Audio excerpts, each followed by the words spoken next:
Assess your Microsoft SQL Server instances without giving credentials. Once provisioned, database workloads need to be maintained on an ongoing basis.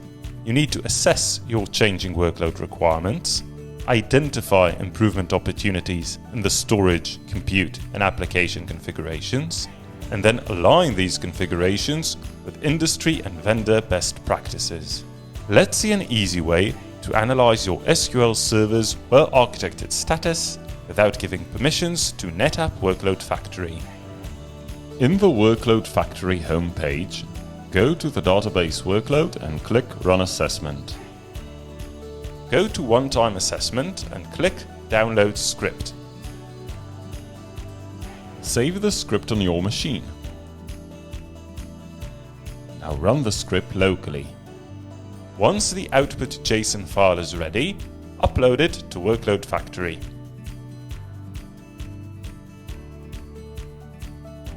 Wait for the success message, indicating that the one-time assessment results are available.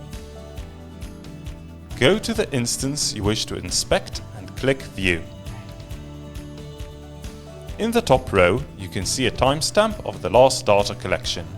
Below it, you can see your MS SQL Server's total well-architected score and a breakdown of the score by category.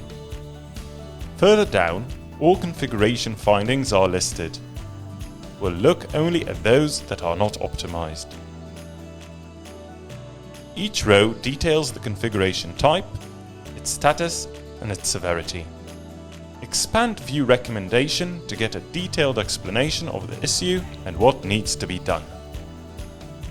Clicking View and Fix sends you to a list of the impacted volumes.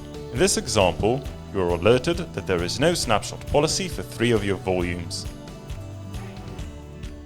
Clicking Fix will open a pop-up with the recommended remediation. Since this is a one-time assessment, Workload Factory can only advise how to amend your well-architected status.